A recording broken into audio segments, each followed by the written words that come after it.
Bonjour et bienvenue dans votre émission Parole d'entrepreneur. En cette période de crise sanitaire, alors que beaucoup de sociétés sont confrontées à des problèmes financiers, il est difficile de trouver un emploi. Toutefois, ce n'est pas impossible si on sait comment s'y prendre. Aujourd'hui, j'ai le plaisir de recevoir sur ce plateau Julien Lagache, directeur commercial de Steady, cabinet de conseil en ressources humaines spécialisé dans l'emploi, dans l'ingénierie et l'industrie. Il va nous expliquer la marche à suivre pour trouver un emploi dans l'ingénierie et l'industrie, deux secteurs qui ne sont pas épargnés par la crise. Julien Lagache, bonjour. Bonjour Camille. Merci d'être venu jusqu'à nous. Votre cabinet de conseil est spécialisé dans l'emploi, dans l'ingénierie et l'industrie. Tout d'abord, est-ce que vous pouvez nous décrire brièvement le marché de l'emploi en France en cette période de crise sanitaire ? Alors, le marché de l'emploi en France en ce moment, comme vous vous en doutez, il est très chahuté. Il a subi et il continue à subir les conséquences de Covid. Par conséquent, effectivement, c'est un marché qui est dans une phase transitoire. C'est-à-dire que il y a un plan de relance avec un soutien aux entreprises qui est, les annonces, c'est 100 milliards. Il y a aussi tout un package de dispositifs. Typiquement le chômage partiel. La question, c'est quel avenir Justement. Au moment où tous ces dispositifs vont disparaître, est-ce que finalement le marché de l'emploi, l'économie, le poumon industriel va repartir correctement, le poumon aussi des services évidemment, je parle de l'ensemble de la chaîne de valeur de l'économie française, et est-ce que le relais va être pris correctement par les entreprises? Donc il y a des incertitudes là-dessus, une volonté évidemment des candidats qui sont en emploi de pas forcément avoir une mobilité aussi importante toujours que d'habitude, une position un peu attentiste, mais en même temps une volonté aussi de s'émanciper, une volonté de travailler autrement. Le numérique a pris une ampleur phénoménale. On a eu les résultats des GAFA par exemple qui sont tombés sur le troisième trimestre, donc tout cet écosystème numérique. Et on se rend compte que les croissances de chiffre d'affaires, les modifications des usages aussi sont excessivement impactants. Quand on voit qu'Amazon a triplé en quelques semaines sa consommation sur tous les services. Oui, mais Amazon est dans le secteur numérique. C'est un secteur qui explose en ce moment. C'est peut-être pas un exemple, je vais dire, significatif pour l'emploi. Non, c'est justement pour montrer en fait la différence entre l'économie réelle et aussi la modification des usages et qui va avoir un impact sur l'emploi. La manière dont on va travailler, la manière dont on va aborder son emploi, le fait d'être plus flexible, de travailler en télétravail, parce qu'il faut distinguer quand même le chômage partiel et le fait d'être en télétravail. Il y a tout un tas d'entreprises qui n'ont pas forcément fait l'option du chômage partiel, par contre, qui ont fait l'option du télétravail. Et donc tous ces usages-là font qu'effectivement, les sociétés qui sont armées pour travailler avec l'outil numérique sont évidemment beaucoup mieux outillés et beaucoup mieux outillés pour affronter à la fois cette crise, mais aussi les évolutions qui vont ressortir de cette crise, qui ne sont pas des bouleversements, mais qui sont un accroissement temporel, une espèce d'accélération de la transformation du rapport à l'emploi. Donc, pour vous répondre, on est dans une période frictionnelle, je dirais, où le marché de l'emploi, je pense, se cherche. Où tout est ouvert, on peut assister, comme en Chine par exemple, à une croissance qui reprend depuis un peu moins de 6 mois, mais disons 2 trimestres, on a à nouveau une croissance, ou bien on peut assister effectivement à une plus grande mollesse de l'économie dans sa reprise, qui aboutira effectivement évidemment à ce que certains secteurs de l'industrie, de l'économie soient plus sinistrés que d'autres et d'autres soient beaucoup plus dynamiques. Je pense que si on veut prendre les deux extrêmes, on verra d'un côté tous les secteurs numériques, toutes les entreprises qui ont une forte implantation numérique, aussi, qui vont évidemment exploser. Notamment le secteur de la livraison rapide, ça a vraiment explosé le compteur. Amazon sur l'épicerie a fait x3 en 3 mois. Voilà, donc ce sont des évolutions qui sont absolument colossales. Mais dans certains secteurs numériques chinois, la croissance a été multipliée par 4 même. Alors absolument, j'ai vu par exemple, mais alors là aussi… Meituan par exemple, je crois, de mémoire. Oui, mais on ne va pas rentrer forcément dans les détails macroéconomiques, mais disons que la manière aussi de ce que j'ai pu lire, dont la Chine a abordé le plan de relance, parce qu'il y a eu aussi un accompagnement de l'économie en Chine, n'est pas exactement la même que celle de la France. La Chine, qui a un outil industriel évidemment très solide, très implanté. Je crois que c'est le pays qui détient une chaîne industrielle, on va dire la chaîne de production la plus complète du monde. Bien sûr, bien sûr. Et donc ce pays-là, qui avait cet outil industriel préétabli, a fait le choix en fait d'accélérer la modernisation. J'ai lu un article sur l'installation de la 5G en Chine, qui était frappant. Et en fait, quand on installe la 5G en Chine, non seulement on investit sur l'avenir, mais en fait, on a un impact sur l'économie qui est immédiat. La France, par exemple, ou l'Europe de manière plus générale, mais la France, dans le cadre de son plan de relance, veut par exemple travailler sur la relocalisation d'outils industriels. Pour faire ça, en fait, ça veut dire que ce sont des plans économiques qui sont pluriannuels. Donc, ça veut dire une injection d'argent dans l'économie qui est sur un schéma temporel qui est plus important, plus long que celui de l'option qu'a pris la Chine, qui est un soutien à l'outil économique beaucoup plus rapide dans son injection. Donc c'est deux visions qui sont différentes, qui peuvent avoir à court terme un impact sur l'emploi différent, mais finalement les causes produisant les mêmes effets, on peut se dire que voilà, la temporalité est différente, mais les résultats devraient être globalement les mêmes à court terme. Donc beaucoup d'incertitudes malgré tout. Beaucoup d'espoir aussi, parce que c'est un plan de relance, un plan Marshall, hein. Réellement, hein, c'est une injection de cash dans l'économie comme il n'y en a pas eu depuis le plan Marshall, quasiment.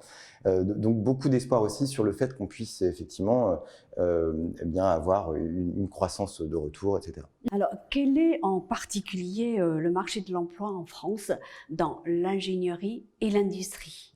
Alors, le marché de l'emploi en France, donc le marché de l'ingénierie, c'est un marché donc, du conseil globalement.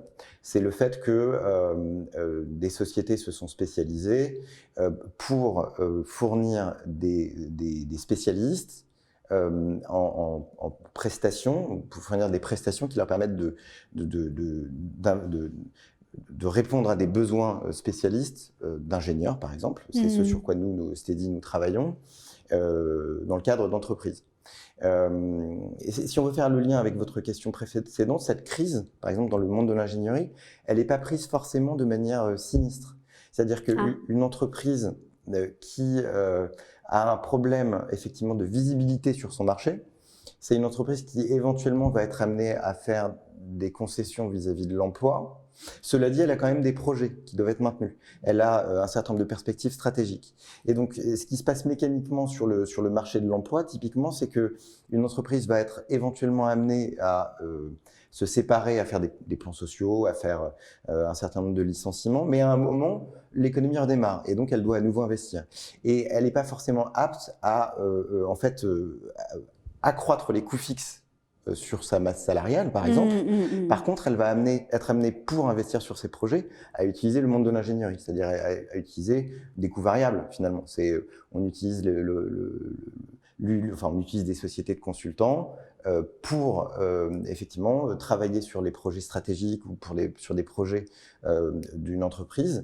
Donc, en fait, ce sont deux marchés qui sont le marché de l'emploi en tant que tel et le marché de l'ingénierie sont deux marchés qui sont un peu, le marché de l'ingénierie est contracyclique. Contracyclique. Hein. En général, il est assez contracyclique. C'est-à-dire qu'en période de croissance, évidemment, le marché de l'ingénierie profite aussi de cette croissance, parce que les entreprises ont besoin d'être accompagnées dans leur croissance. C'est ça. Ils ont une expertise et qu'il y a dans le monde de l'ingénierie en particulier, je crois qu'on en parlera peut-être un petit peu après, mais on a affaire en général à des expertises assez pénuriques. L'ingénieur français est reconnu dans le monde entier. Il s'exporte très bien d'ailleurs. Et donc, ce sont des ressources qui sont pénuriques. Donc, effectivement, cette variable d'ajustement, disons, permet d'accompagner les entreprises. Et en période de crise, à contrario, où les entreprises, face à la crise, ont tendance à vouloir réduire ce qu'il est, c'est comme ça qu'on le dit. Réduire le budget, les dépenses. Les coûts fixes. Les coûts fixes, surtout. Elles ont tendance éventuellement à accroître les coûts variables. Accroître les coûts variables, vous dites. En fait, c'est mécanique. Quand on a un projet annuel, pluriannuel, etc., il y a un moment où, dès qu'on voit les prémices, quand une entreprise voit les prémices d'une attraction du marché ou d'une croissance, en fait, son premier réflexe n'est pas forcément de réembaucher immédiatement. Ça va être éventuellement de tester le marché. Mais de faire appel à des prestataires de services. À des sociétés d'ingénierie et à des sociétés, à des prestataires de services, en effet. Mais d'où vient l'argent pour financer cette partie variable alors qu'on a des problèmes de trésorerie? Alors, encore une fois... Est-ce que c'est les prêts de l'État, les prêts garantis, ou alors les prêts dits participatifs qui viennent d'être lancés, je crois, par le gouvernement français? Alors, effectivement, les prêts participatifs, je n'en connais pas encore l'ampleur. C'est quelque chose qui est... le crowdfunding, comme on le dit, sous différentes formes, c'est quelque chose qui est très à la mode depuis une dizaine d'années, aussi bien au niveau... privé que public. On a vu ça sur le financement de la Statue de la Liberté. C'est quelque chose qui est très ancien. Sur le dispositif qui va être adopté par l'État sur les prêts participatifs, j'ai pas une connaissance très fine de la manière dont ça va être. C'est tout récent. C'est très récent. Il y a 2 ou 3 jours. Par contre, le PGE, c'est un dispositif, là pour le coup, les prêts garantis par l'État, c'est un dispositif qui est déjà éprouvé. Et on sait qu'effectivement, c'est essentiellement pour financer 2 éléments essentiels de mon point de vue. C'est d'abord la survie de l'entreprise durant cette période tourmentée. Et le deuxième élément, évidemment, c'est redémarrer dès que les prémices de la croissance et de l'activité, du redémarrage, accompagner le redémarrage de l'activité. Donc, sur votre question sur comment accompagner ce retour finalement à une vision positive des choses, je pense que on ne peut pas dire, en tout cas, que l'État est fait dans la demi-mesure là-dessus. Ce serait compliqué de plaider ça. Et je pense que tout est fait pour que, effectivement, ce dispositif permette de faire survivre un maximum d'entreprises. Il n'est pas dit qu'il n'y aura pas il n'y a pas d'angélisme. Je ne pense pas que toutes les entreprises survivent. Mais dans une économie, même en croissance, des entreprises meurent, d'autres vivent. Bien sûr. Et finalement, c'est le cycle économique qui veut ça. Je ne suis pas dans le bien ou le mal, je suis dans le constat froid. Après, effectivement, il s'agit d'accompagner, et les sociétés d'ingénierie en tant que telles sont aptes à ressentir de manière un petit peu globale le marché et à voir sur quelle strate de l'économie le redémarrage va d'abord s'amorcer et entraîner le reste de l'économie. Ça veut dire qu'il n'y a pas trop d'inquiétude à se faire quand on travaille dans le domaine de l'ingénierie, du fait que c'est un secteur qui fonctionne de façon contracyclique alors. Est-ce que c'est comme ça qu'il faut comprendre? Il n'y a pas d'inquiétude à se faire dans le secteur de l'ingénierie sur du moyen terme. Sur du moyen terme, Pour toutes les raisons que j'ai évoquées avant, pour les reprendre rapidement, c'est d'abord on est sur un secteur, les ingénieurs, encore une fois, ce sont des ressources un peu pénuriques, c'est-à-dire qu'on manque, on manque structurellement d'ingénieurs. Dans le monde entier, vous voulez dire, au niveau mondial. Et même au niveau français. Au niveau français et au niveau européen et au niveau mondial. D'accord. Effectivement, on est sur des profils académiques qui sont quand même très capés, donc des gens qui sont structurellement plus protégés des crises, plus mobiles aussi. Qui ont une faculté d'adaptation plus importante. Un ingénieur qui a une spécialité dans un domaine particulier est capable de se recycler plus facilement que d'autres profils académiques qui ont moins de bagages, qui ont effectivement une spécialité.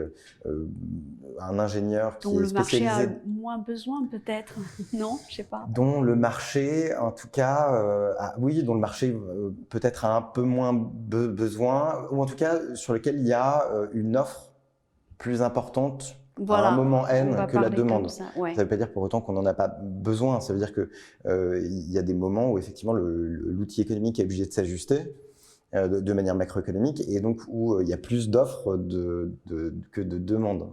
Voilà. Donc c'est un ajustement. Et les ingénieurs ne sont pas dans cet écosystème-là. Le secteur de l'ingénierie, par ailleurs, effectivement, a cette vision un peu contracyclique des choses qui fait que finalement il n'y a que la période frictionnelle où on est entre la crise et la croissance, où le secteur de l'ingénierie va effectivement avoir des difficultés.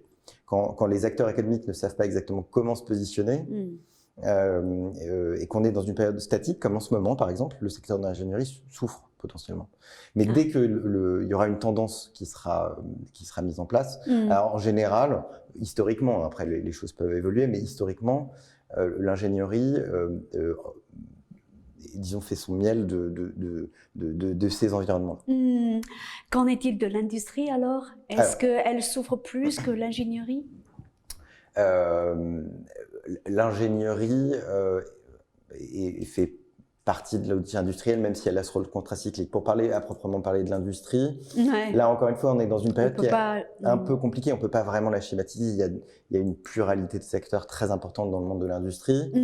Comme vous le disiez, si on parle de l'industrie du numérique, on est sur c'est de l'industrie. Voilà, c'est de l'industrie.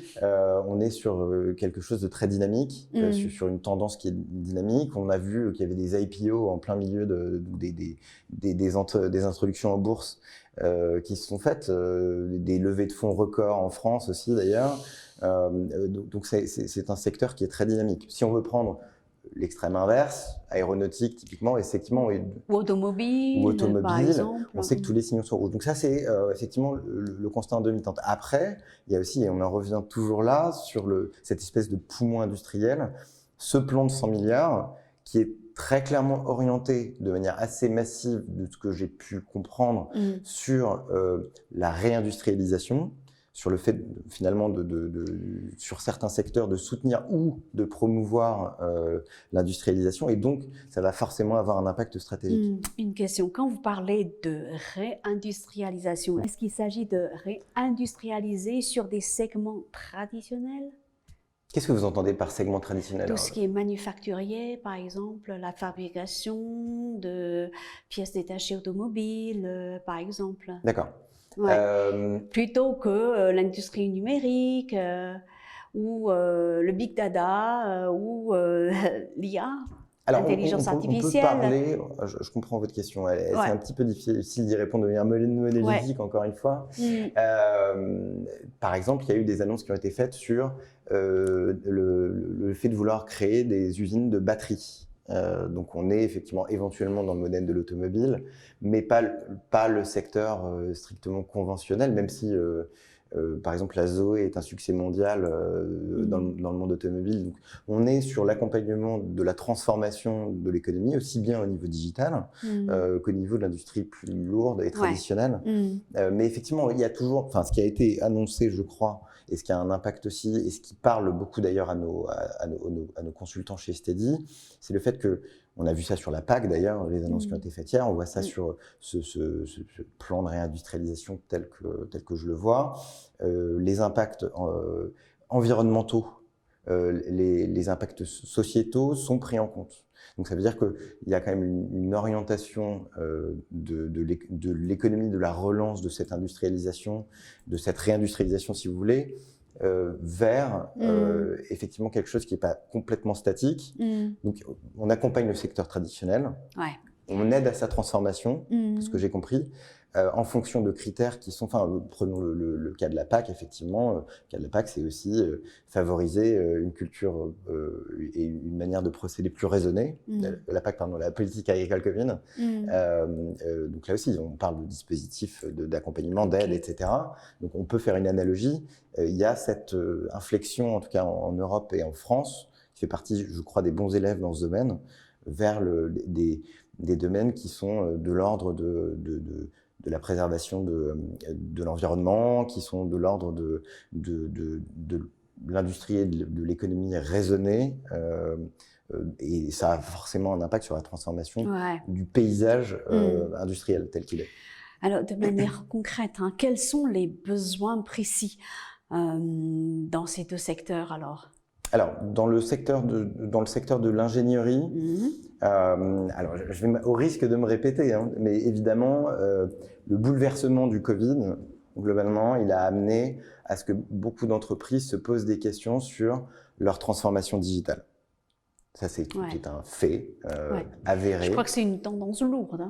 Oui, beaucoup de nos clients, par exemple, ont expliqué lorsqu'on s'adressait aux responsables de la transformation digitale, je prends le cas de banques. Beaucoup de banques françaises ont annoncé depuis quelques années des plans sur 5 ans en général de 200, 300, 400 millions d'euros pour transformer, pour accompagner la transformation digitale de l'entreprise.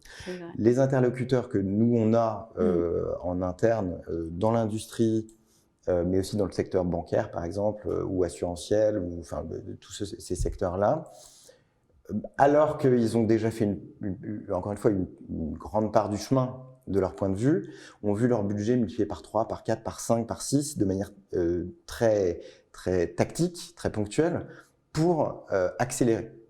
Évidemment, ça crée un appel d'air dans le monde de l'industrie et de l'ingénierie pour embaucher, parce que quand on met un budget important sur un domaine, il faut derrière des ressources humaines qui soient adaptées à cette transformation digitale.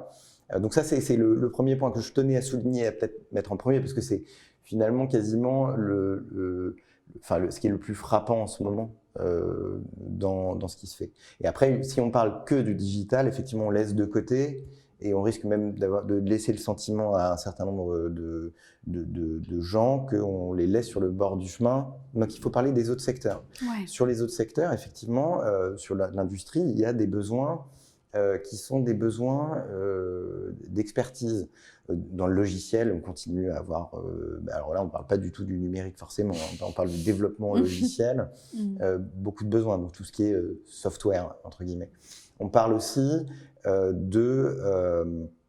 d'ingénieurs très spécialisés dans l'industrie, par exemple automobile, malgré tout, dans le domaine évidemment de la pharma, dans le domaine du médical. Il y a bien évidemment en ce moment... Industrie médicale. Industrie médicale, pharmaceutique, bien sûr. Ouais. Pharmaceutique. Fabrication de médicaments ou... tout ce qui est recherche. Recherche, oui, c'est vrai, R&D. R&D, tout ouais. ce qui est... les laboratoires en ce moment recrutent beaucoup. On peut prendre une actualité. On voit toutes les concurrences saines, de mon point de vue, sur la création très rapide d'un vaccin pour le Covid. On voit que effectivement, la plupart des grands pays industriels ont lancé des projets, alors la France aussi d'ailleurs. Je pense à la Chine, la Russie, les États-Unis, la France, la Suisse, je crois. Enfin, beaucoup de pays qui ont des expertises dans le domaine de l'industrie pharma, de la pharmacologie, de la médecine, effectivement, investissent massivement sur ce domaine.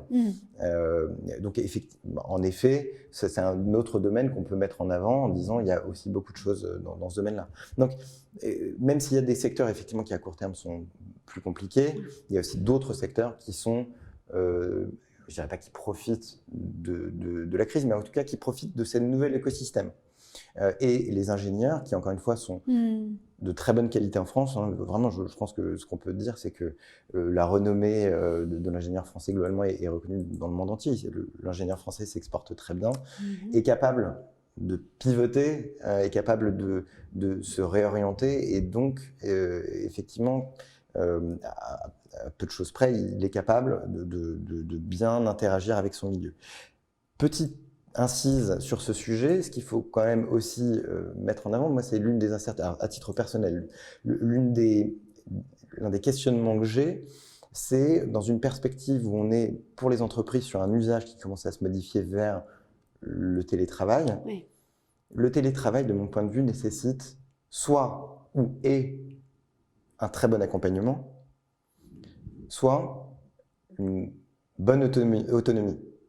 Ce qui pose un problème pour les consultants les plus récents, les jeunes diplômés, etc.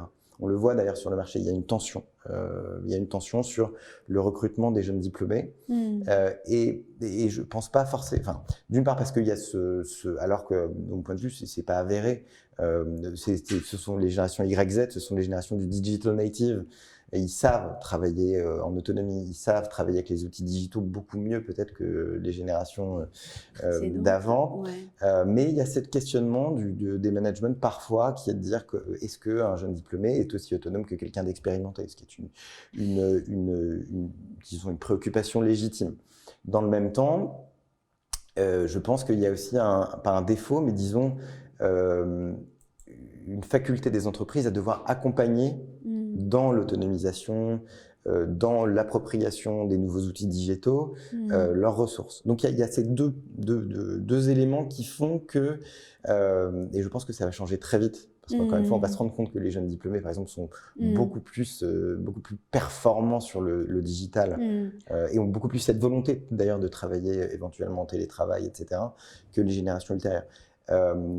Donc voilà, il y a aussi ce petit élément qui est à prendre en compte. Ouais, mais est-ce que les ingénieurs ont plus de facilité pour trouver un emploi? Bien sûr, oui. Oui, les ingénieurs restent fongibles sur le marché du travail. Les ingénieurs restent performants. Donc oui, encore une fois, on en revient aux discussions qu'on avait précédemment, mais l'ingénieur de manière macro, évidemment, est mieux armé que beaucoup d'autres secteurs, d'autres catégories, disons, socio-professionnelles pour affronter ce bouleversement, cette crise, je ne sais pas exactement comment il faut l'appeler, mais disons, ce nouvel écosystème. Donc Steady, c'est effectivement un cabinet de conseil en ingénierie qui a une volonté, et depuis sa création, de marier l'outil numérique qui est au cœur des préoccupations, encore une fois, des générations YZ. Ils ont vraiment le pouce, ils sont nés avec le pouce sur le smartphone, il ne faut pas l'oublier.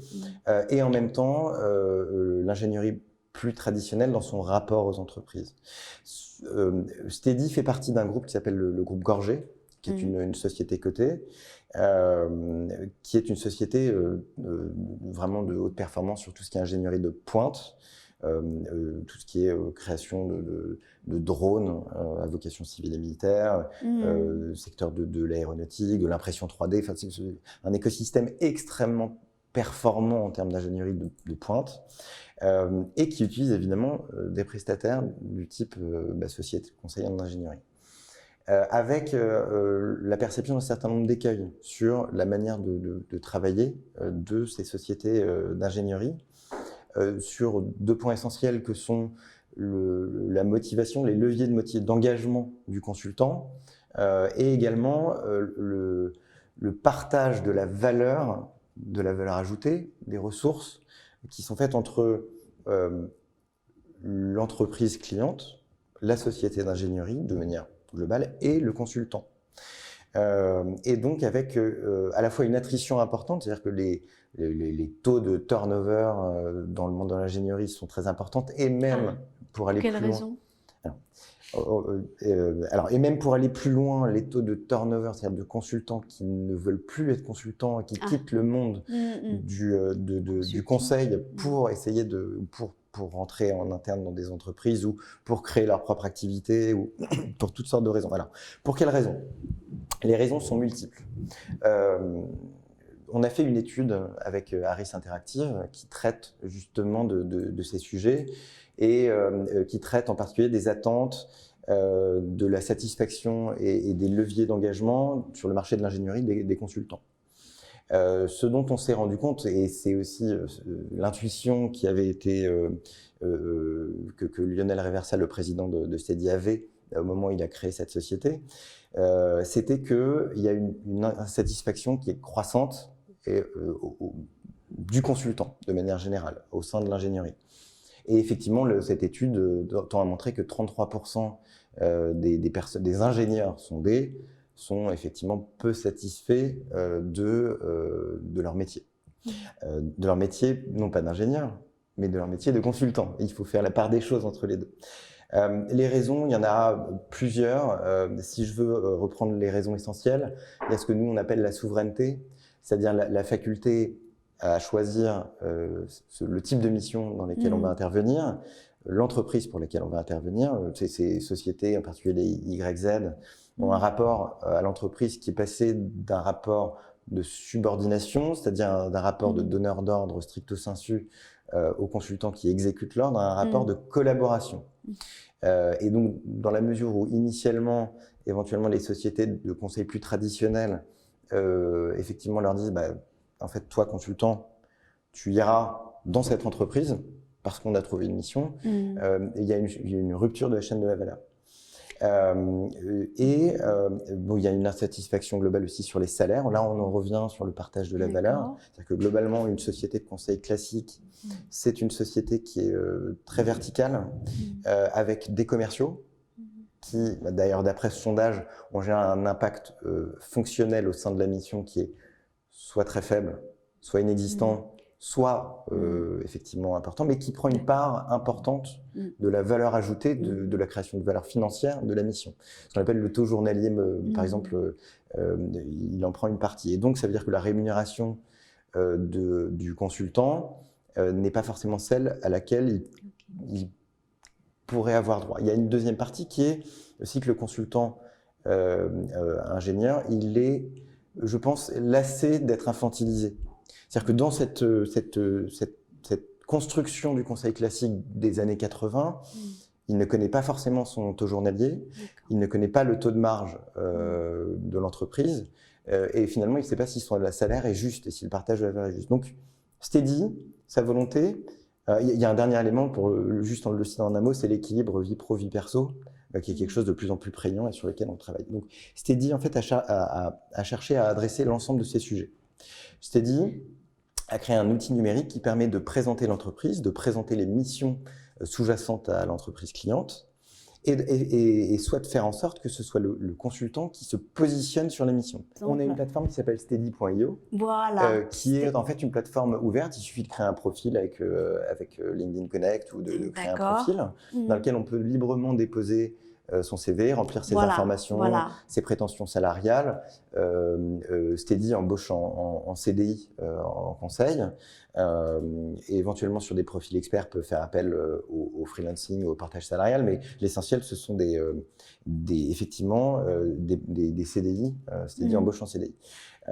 Et on laisse, ce qui est assez singulier, ce qui n'existe pour ainsi dire pas, la possibilité en fait aux futurs consultants de se positionner sur les missions. On lui donne à voir les entreprises et les missions qui sont à disposition sur la plateforme et se positionne dessus. Donc en fait l'accompagnement, c'est l'accompagnement par l'outil numérique. C'est-à-dire qu'on ne va pas effectivement forcément passer uniquement par LinkedIn en fonction de mots-clés qui sont donnés par le client.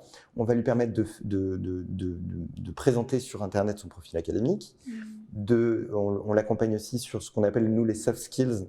C'est-à-dire qu'on utilise un prestataire qui s'appelle Asset First, qui fait effectivement un profilage du consultant. Bien sûr, le consultant a accès à son profil et qui nous permettent d'avoir une vision très, très, très, très aisée du matching, c'est-à-dire de la faculté d'un profil à correspondre à une mission.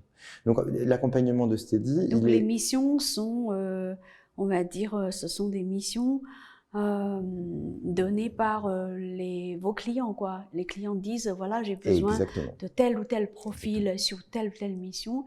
Et vous êtes justement l'interface entre les deux. Absolument. Alors, on est beaucoup plus que l'interface. Vous êtes beaucoup plus à l'interface. C'est la grande différence entre ce que nous, on fait et les autres plateformes, pour autant qu'on puisse le dire comme ça, c'est comme ça qu'elles se présentent en tout cas, qui sont des plateformes d'intermédiation.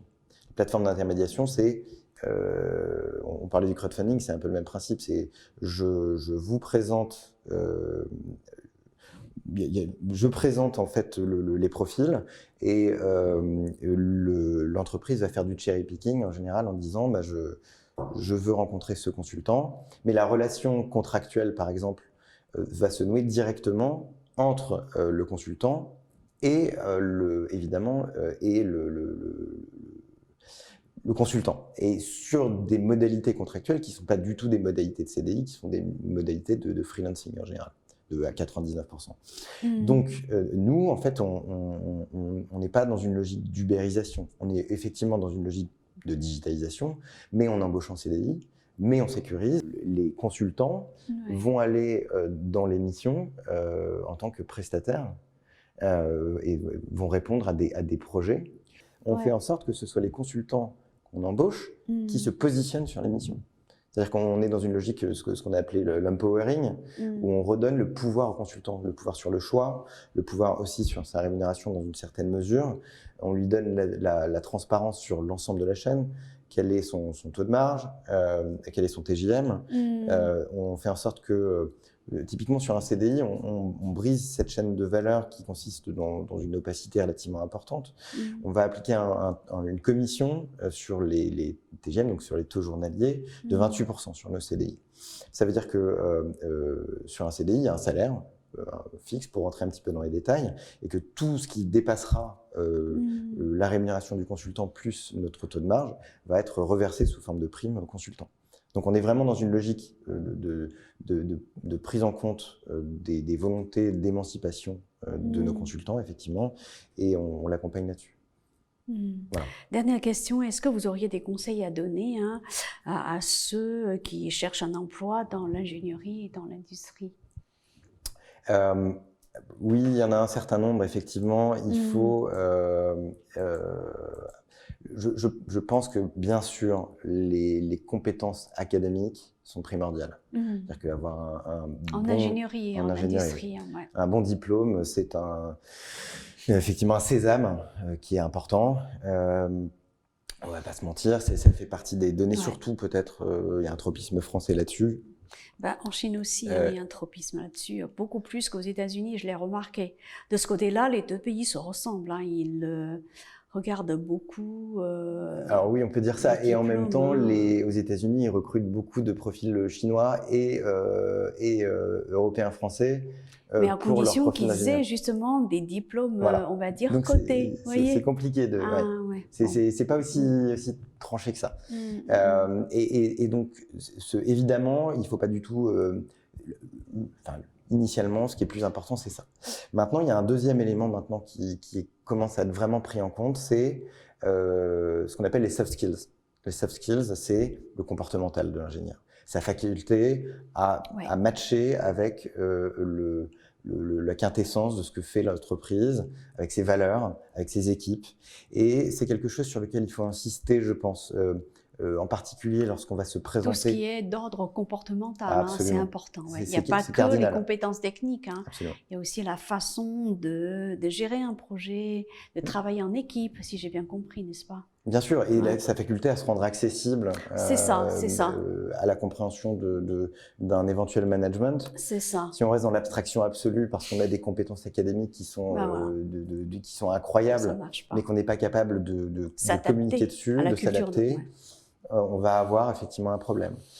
Il faut savoir un petit peu aussi dans quel type d'entreprise, dans quel type d'équipe on va s'intégrer. Est-ce que ce qui est attendu, c'est un profil, je dirais, dominant, leader, moteur, très expansif, ou est-ce que ce qu'on attend, c'est finalement un profil qui est un peu plus introverti, plus dans le fond du dossier?